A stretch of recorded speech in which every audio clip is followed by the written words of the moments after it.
Amen.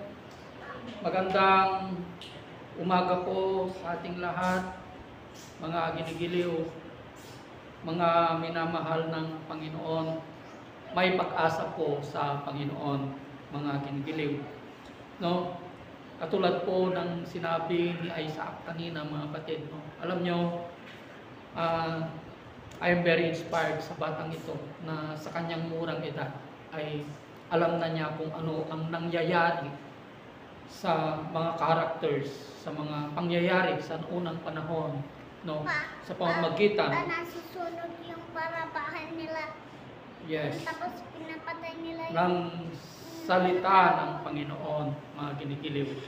Kaya alam niyo mga kapatid, no, na ginagamit ng Diyos, no? Ginagamit ng Diyos kung minsan ginagamit ng Diyos ang ating kaaway upang ibantayog tayo, upang makilala tayo, upang i-promote tayo, mga ginigiliw, no? Upang makilala tayo, katulad ng nangyari kay David, mga kapatid, na dahil sa pagkatalo, no? Nung tinalo niya si Goliath, mga kapatid, dito nagsimula ang pagbabago ng kanyang buhay. Ibinantayog siya ng Panginoon, dito nagsimula ang kanyang pagkakilala sa kanya na siya ay isang matapang na leader ng bansang Israel, no? Isang magiting at matapang na sundalo ng Panginoon, mga kapatid, mga ginigiliw, no? Anyway, hindi po yan ang pag-aaralan natin ngayon, mga ginigiliw. Ang ibabahagi ko po sa inyo ngayon ay patungkol po sa pagiging mapalad or blessed, no?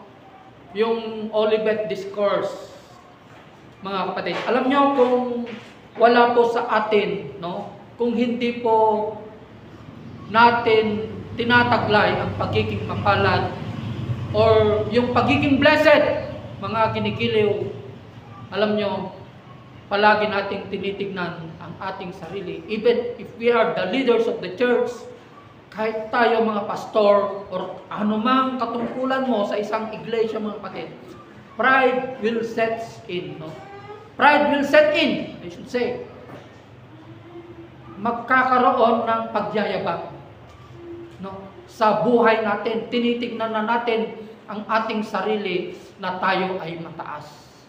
At pag may pride sa atin, if pride sets in, mga kapatid, mga ginigiliw, we are guilty of idolatry. Ano ba yung idolatry? Idolatry is the excessive adoration of a person or thing. Ano pa ang ibig sabihin ng idolatry? No? Yung tinitignan mo na, you are looking forward to yourself that you are above God. Na tinitignan mo na yung sarili mo na ikaw ay nakakataas sa Diyos. Opo. So, mga ginigiliw, no? Kaya, kung walang pagpapakumbaba, no? Kung wala sa atin, kung hindi natin tinataglay ang mga pag-uugali na ito, the character of Christ, yung mga itinuro ng ating Panginoong Jesucristo, mga ginigiliw, mga minamahal, hindi po tayo magtatagumpay sa gawain na ito. Opo, magyayabang at magyayabang pa rin tayo. Diba? Magkakaroon ng pride ng ating buhay, mga ginigiliw.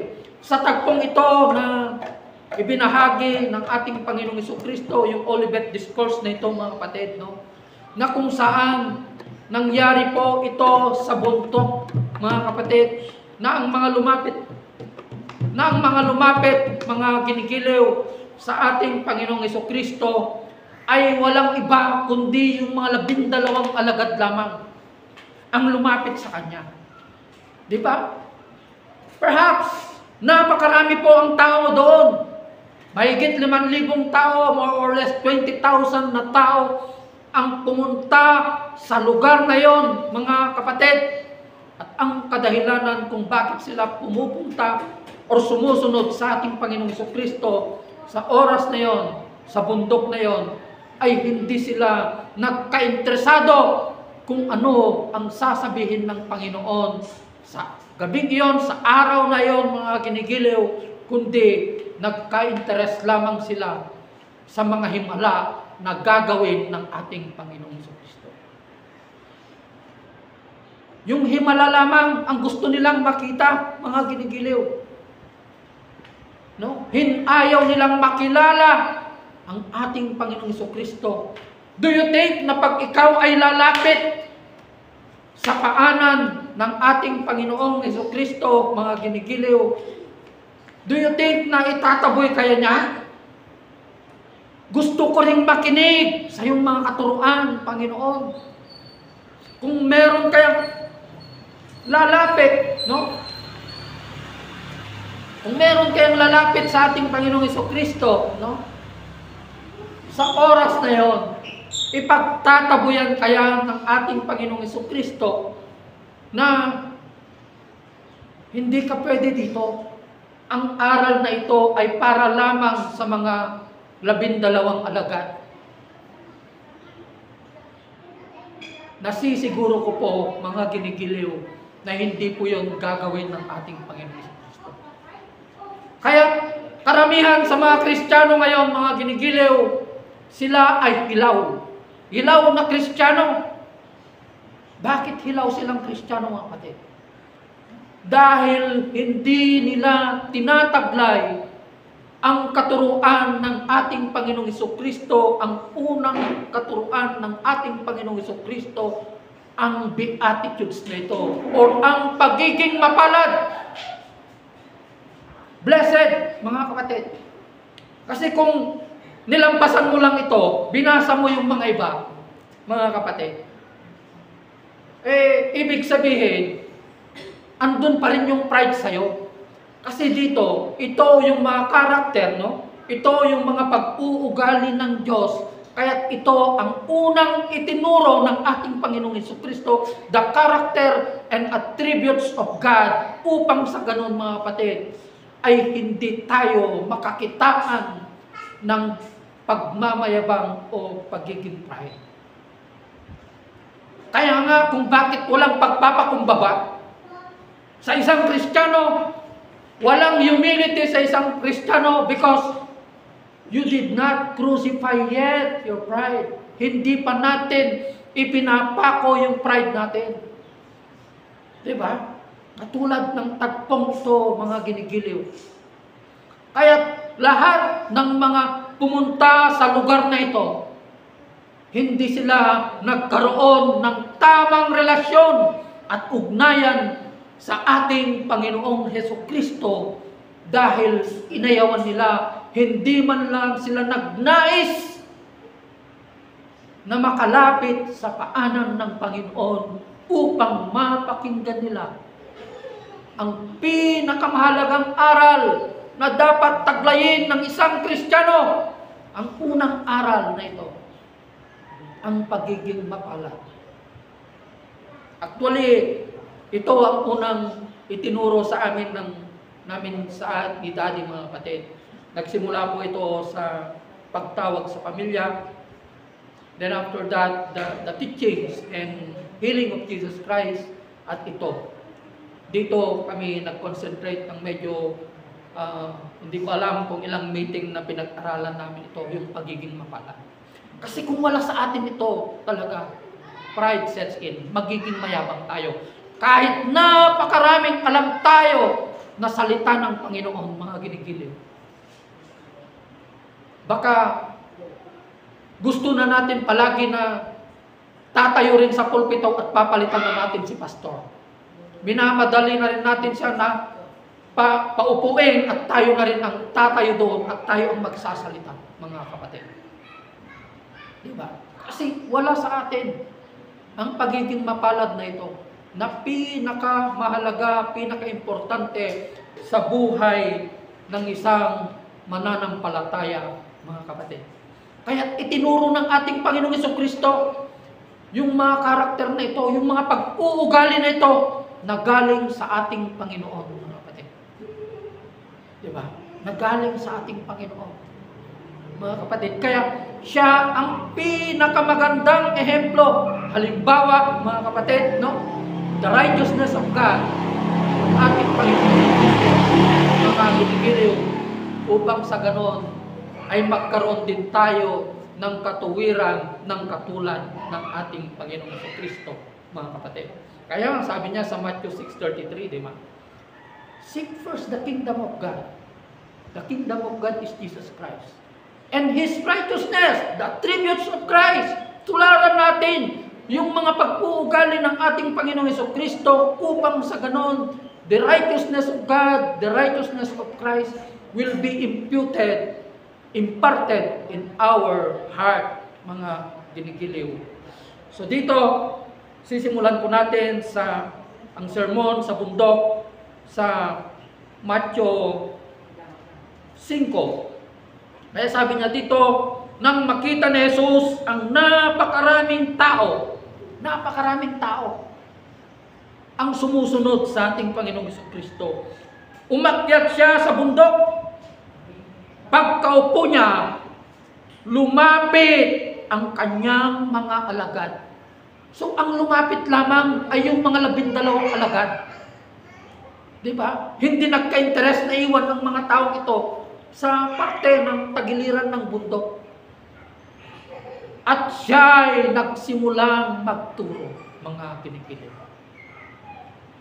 Kaya yun, kung bakit sinabi ko, I went on to say a while ago, na nagiging hilaw.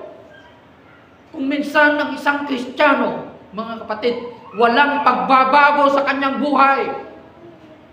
Mga ginigiliw, ang kadahilanan, mga kapatid, ayaw nilang lumapit sa paanan ng Panginoong Jesucristo at makinig at isabuhay ang katuruan na ito, ang pagiging mapalad. Diba?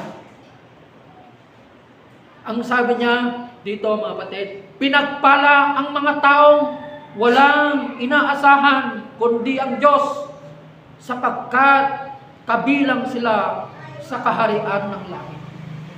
Alam niyo kung sino ang mga nakikinabang dito, mga kapatid? Walang iba kundi yung mga mahihirap na ibinigay nila ang kanilang pag-asa sa ating Panginoong Jesucristo. Na umaasa lamang sila sa grasya at awa ng ating Panginoon. Do you think na pag ikaw ay mayaman, pero hindi naman lahat ng mayaman, mga kapatid? No? Hindi naman lahat ng mayaman. Na pag meron na sa kanila ang lahat, di ba? Ayaw na nila ang mga bagay na ito na sinasabi ng ating Panginoon, na ayaw na nilang umasa sa Panginoon.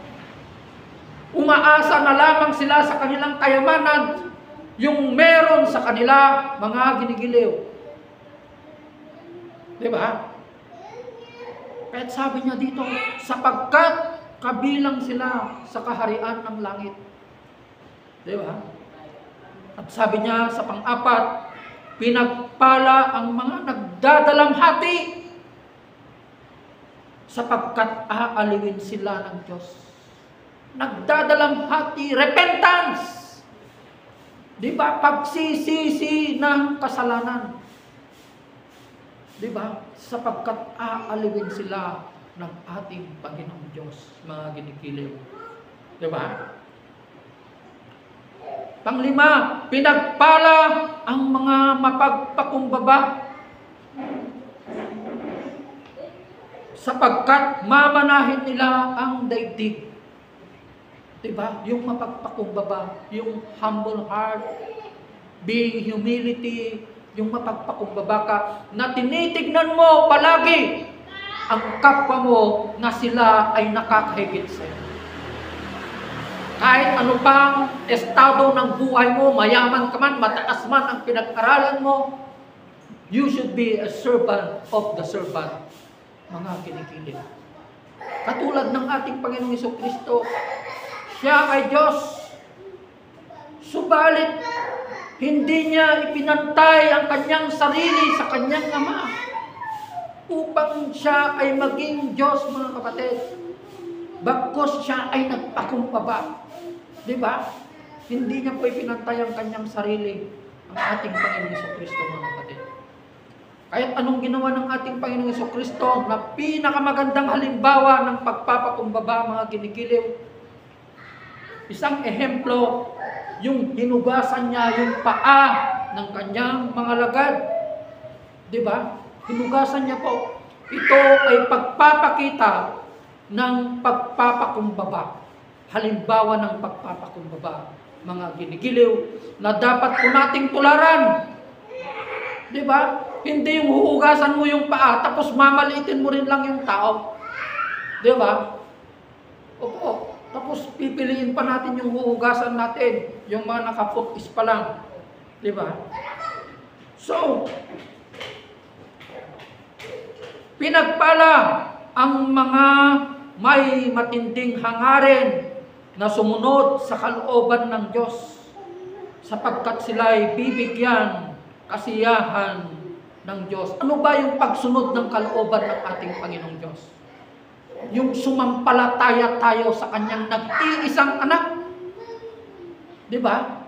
Walang iba kundi ang ating Panginoong Jesucristo, mga ginigiliw.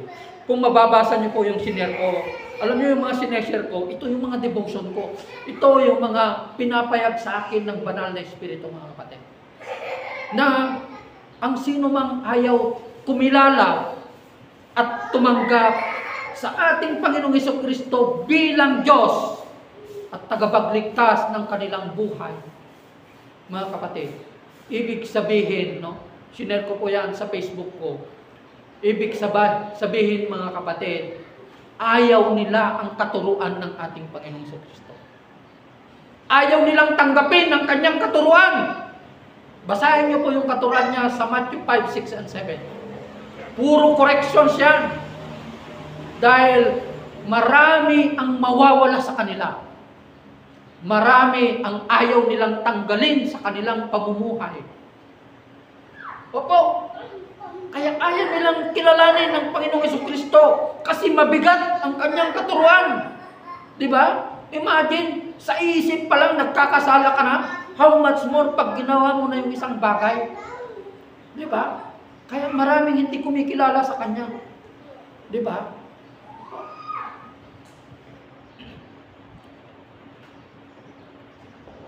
Pinagpala ang mga mahabagin. Merciful. Di ba? Compassionate. Mahal ba natin yung kapwa natin? Or nakapokus lang tayo sa sarili natin? Di ba? Yung tinitignan lang natin yung sarili natin. Di ba? Dito pumapasok yung mayaman, mga kapatid, na kung babasahin po natin yung istorya nito, mga kapatid, no? Yung isang mama na hindi niya naisip ang kanyang kapwa. Inisip lang niya ang kanyang sarili. Actually, dalawang tagpo yun eh. Yung isa, yung si Lazarus at saka si mayaman. Yung mayaman na yun, religyoso yun. Opo. Relihiyosong tao ito, pero ang naging issue sa kanya, hindi siya marunong magmahal. Diba? Nakatuon lamang siya sa kanyang sarili. Hindi ko sinasabi na masama ang maging mayaman. Ang masama, nag-a-accumulate ka ng iyong kayamanan para lamang sa iyong sarili. Diba? Na hindi mo nakikita ang pinagdadaanan ng kapwa mo. Hindi ka naging sensitive sa mga taong nakapaligid sa iyo, mga ginigiliw. Wala kang pagdadalamhati, hindi ka marunong makipag-sympathize. Diba? Kung ano yung pinagdadaanan nila. Ano mang krisis yan, problema yan. Damayan po natin sila. Ipakita natin ang ating pagmamahal. Diba? Sa mga panahon na dumadaan sila sa mga matinding krisis at problema sa buhay, mga ginigiliw.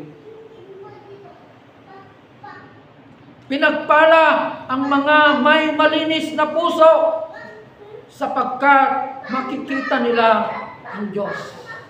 Paano ba tayo magkakaroon ng malinis na puso? Magkakaroon lamang tayo ng malinis na puso kapag tinanggap natin ang ating Panginoong Jesucristo bilang Diyos at tagapagligtas ng ating buhay. Kaya nga, may kanta, di ba? Yung paulit-ulit ko na sinasambit, yung kanta ni Pastor ng JIL. Sino yung pastor na yun? Give me the clean heart. Give me the pure heart. Sabi niya. Yung favorite ni Pastor Aiza yun. Di ba? So, Diyos lamang ang nagbibigay ng malinis na puso. Kasi ang puso ng tao, sobrang makasalanan niya. Di ba? Sobrang ay hindi matuwid ang puso ng tao. Kaya dapat yung puso natin naka-align yan palagi sa salita ng Panginoon. Mga ginigiliw, mga minamahal ng Panginoon. Makikita nila ang Diyos. Ito po yung katanungan ko sa pumunta po kami sa Pinokpok, no? Nung nag-ministry kami doon. Sino ang gustong makakita ng ating Panginoon? Sabi ko. Isang paraan lamang upang makita po natin ang ating Panginoon. Isang paraan lamang upang makita at makausap natin ang ating Panginoon. Yun ay sa pamamagitan ng pagbabasa natin sa kanyang salita. Sabi ko sa kanya. Dito po, makikita po natin ang Diyos. Makikita po natin ang ugali ng Diyos, the character of God, the character of Christ. Mga ginip-kilip. Hindi mo kailangang mag-aral ng divinity, doctor of divinity upang makilala mo ang Diyos. Sapagkat yung nag-aral ng Doctor of Divinity, yung Masters of Divinity, alam nyo, hindi nila nakilala nung dumating ang Messiah sa kanilang kalagitnaan. Bagkus sila pa ang nagpapako sa ating Panginoong Jesucristo. Sino ang nakakilala sa ating Panginoong Jesucristo? Yung mga taong umaamin sa kanilang sarili na sila ay makasalanan. The tax collectors, yung mga babaeng, bayarang babae, mga mangingisda, mga bulag, mga pipi, mga bingi. Imagine bulag, nakilala niya ang Kristo, nakilala niya ang Kristo ng Diyos. Pero yung nag-aral ng pagka-Diyos ng Diyos, hindi nila nakilala ang ating Panginoong Jesucristo. Kaya nga sabi ng Panginoon sa kanila, kailan po darating ang kaharian ng Diyos? Tinatanong ng mga tagapagturo ng kautusan na ito sa ating Panginoong Jesucristo. Alam niyo ang sagot ng ating Panginoong Jesucristo sa kanila? Dumating na ang kaharian ng Diyos. Sinasabi niya na dumating na ang Espiritu ng Diyos, subalit hindi nila ito tinanggap, mga ginigiliw. Diba? Kaya, yung rejection na yun, no? Ng mga pinili ng Diyos na kanyang bayan, ay ipinukaw niya ito sa mga hentil. At tayo ngayon na hentil, ang nakinabang sa grasya at awa ng Diyos, mga ginigiliw. Kahit ngayon, ang mga Israelita naman, ang mga Hudyo naman, ang nagmamakaawa ngayon sa Diyos upang mapakinabangan nila yung grasya at awa ng Panginoon. Diba? Kasi gumagawa sila ng mabuti upang gusto nila na ma-please nila ang Panginoon, mga kapatid, sa pamamagitan ng gawa. Diba? Because of rejection of Christ, kaya't ipinukaw ng Diyos ang kanyang atensyon sa atin bilang isang hentil, mga ginigiliw. Kaya't ngayon, nakikinabang na tayo sa grasya at awa ng ating Panginoong Jesucristo, mga ginigiliw.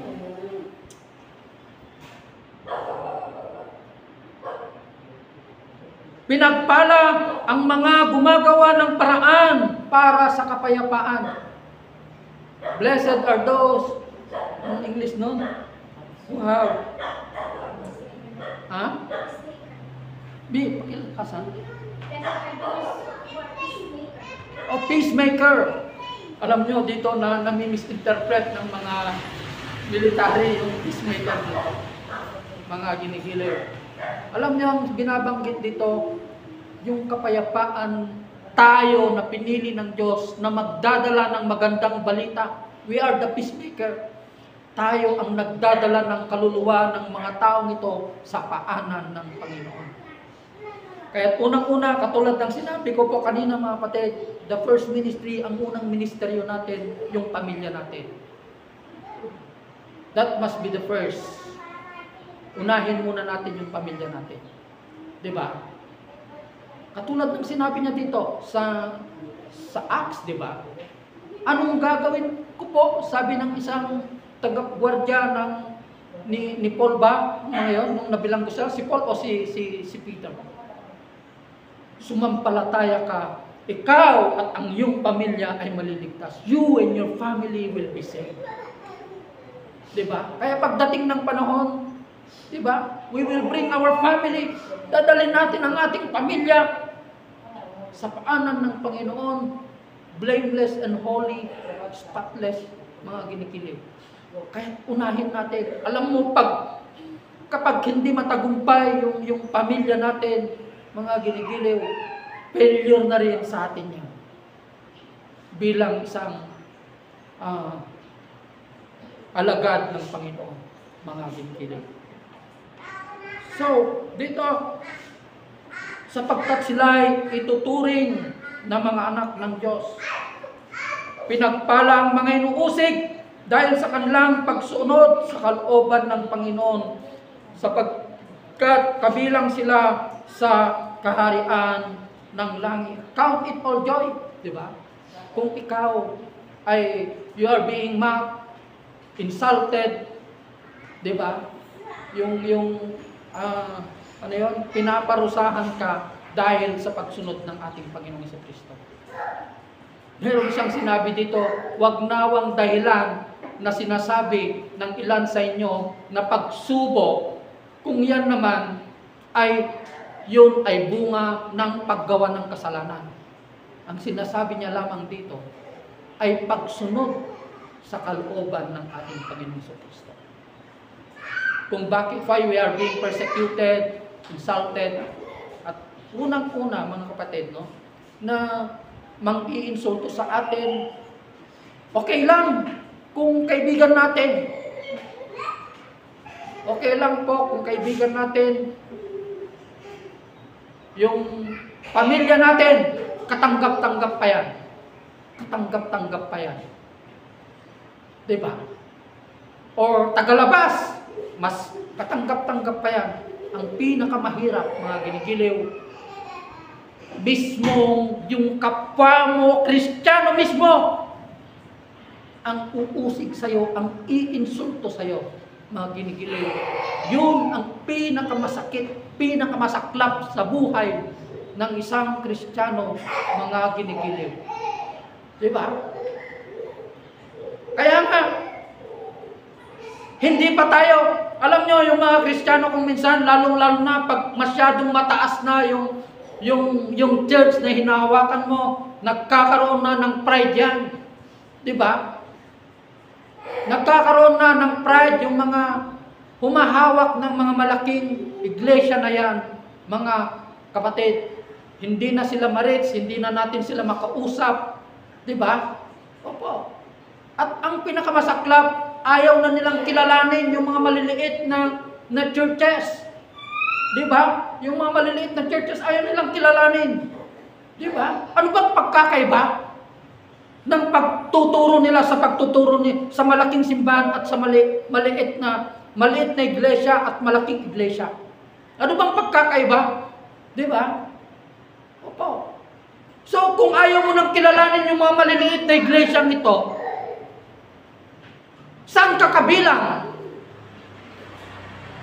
Diba? Sabi ng Panginoon, body of Christ. Paano tayo magiging body of Christ kung ayaw mong kilalanin yung mga maliliit na iglesyang ito? Di ba? Kung sino pa yung mga nagsasabi na Kristiyano, na Kristiyano mga ginigiliw, no? Sila pa yung mga ang taas ng pagtingin nila sa kanilang sarili, mga ginigiliw. Baka ayaw kong mangyari na yung simbahan ay andito yung grupo ng professional, mga doktor, mga engineer, mga abogado, doon naman yung grupo ng mga teacher, andun naman yung grupo ng ordinaryong tao, yung mahihirap, mangingisda. Di ba? Opo.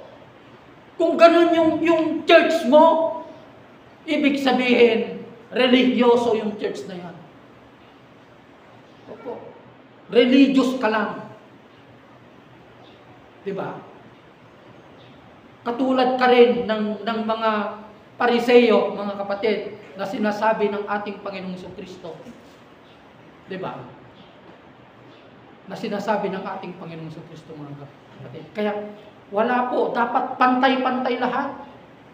Huwag mong tignan yung sarili mo. Hahanapin mo rin yung katulad mo na professional. Hahanapin mo rin yung kapwa mo na mayaman upang kayo lang ang nag-uusap.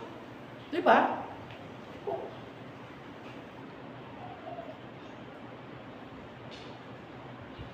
So, continuation niya po, pinagpalang mga nilalait at inuusig ng mga tao at pinaparatangan ng lahat ng uri ng kasamaan na pawang kasinungalingan ng dahil sa akin. Nangyayari po ito sa iglesia natin, mga ginigilig. Pero, sabihin ko sa inyo, lahat ng lumaban, mga kapatid, hindi po sila nagtagumpay. Mga kapatid. Kasi, kung mali ang doktrina, mali ang ipinapangaral natin, nabuwag na sana ang iglesyang ito ng Panginoon. Mga ginikilig. Kaya ito po, magsaya kayo at magalak sapagkat malaki ang inyong gantimpala sa langit. Alalahanin ninyong inusig din ang mga propetang nauna sa inyo. Sabi po ng ating Panginoong Jesucristo, mga ginikilig. So I hope you are being encouraged and inspired, no, sa mga salitang ito ng ating Panginoon, mga kapatid. Pagpalain po nawa ng ating Panginoon ang kanyang salita. Tayo po ay tumayo at manalangin, no.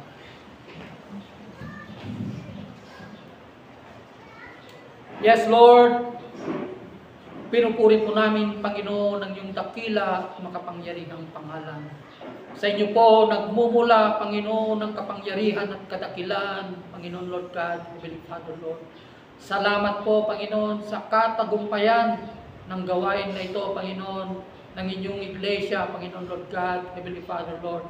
Pagpalain niyo po ang iyong mga salita upang sa ganon ay maging pagpapala rin po sa amin, Panginoon, sa aming buhay habang kami po ay nabubuhay sa daigdig na ito, Panginoon Lord God. Sa aming paghiwa-hiwalay, Panginoon Lord God, ingatan niyo po ang puso ng bawat isa. Pagpalain niyo po, Panginoon, spiritually ang bawat isa sa amin, Panginoon. Ilayo niyo po kami, Panginoon, sa gawain ng mundo, sa gawain ng kapahamakan, ng wickedness ng tao, Panginoon Lord God. Salamat po sa mga salitang ito, yung pagiging mapalad, Panginoon. Itatak niyo po, itarap niyo po, Panginoon, ang mga katuruan na ito, Panginoon, sa puso po namin, Panginoon, upang may sa buhay po namin ito sa pang-araw-araw po namin pamumuhay. Maraming salamat po. Tinatas ko po ang iyong pangalan. In Jesus' mighty name. Amen. Praise God. Hallelujah. God bless everyone.